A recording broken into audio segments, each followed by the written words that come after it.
ഉത്തരേന്ത്യൻ സോളോ ട്രിപ്പിന്റെ 3-ാം ദിവസം രാവിലെ മണാലിയിൽ നിന്ന് സ്കൂട്ടി എടുത്ത് 85 കിലോമീറ്റർ അപ്പുറമുള്ള മണികരണിലേക്ക് പുറപ്പെട്ടു. മണാലി മുതൽ മണികരൺ വരെ നല്ല റോഡാണ്.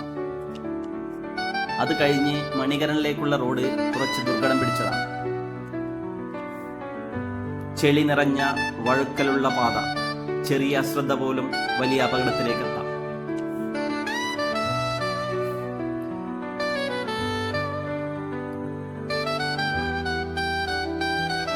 മണികരണിന് 10 കിലോമീറ്റർ ഇപ്പുറമാണ് പ്രധാന ടൂറിസം വില്ലേജായ കസോൾ. കസോളിൽ നിന്ന് കുറച്ച് ഫോട്ടോസ് എടുത്തു. പിന്നെ മണികരൺ ചെന്ന് ആദ്യം അവിടുത്തെ ഗുരുദ്വാരയിൽ കയറി. ഗുരുദ്വാരയിലെ ചൂടുവെള്ളമുള്ള കുളത്തിൽ കുളിക്കുന്ന വിശ്വാസികളെ കണ്ടു.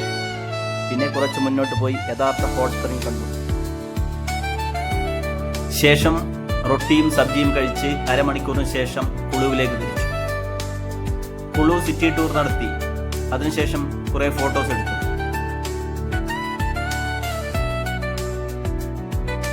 4 മണിക്ക് മണാലിക്ക് തിരിച്ചു. രാത്രി മണാലി നിന്ന് ഷിംലയ്ക്ക് ബസ് കയറി.